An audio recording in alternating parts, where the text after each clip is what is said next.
كيفاش نخلو توجور المكان تاعنا معطر بلا ما نروحو نوتيليزيو حوايج بيان سور غاليين ولا نوتيليزيو لي زاباراي اللي يقعدوا باغ موا باغ اكزومبل نحطوهم في المنازل نتاعنا ولا يعني هاد التدبيره فيها مكونين برك، وهاد المكونين نلقاوهم في المنزل تاعنا بلا ما نروحو نشرو قلنا دي برودوي اللي يكونوا غاليين ولا دي تروك اللي يكونوا بزاف شويه لو بري تاعهم سي با سا.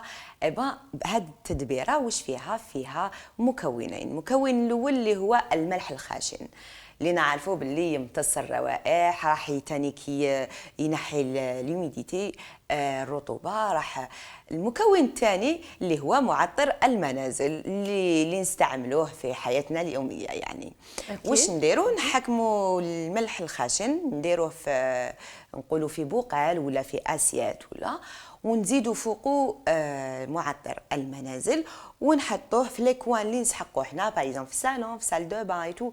راح تدوم هذيك المده تاع الرائحه العطريه اللي راح تمدها بيان سور اللي نكونوا لو بارفان هذاك حنا اللي نحبوه، حنا اللي مارفين نوتيليزيوه تو.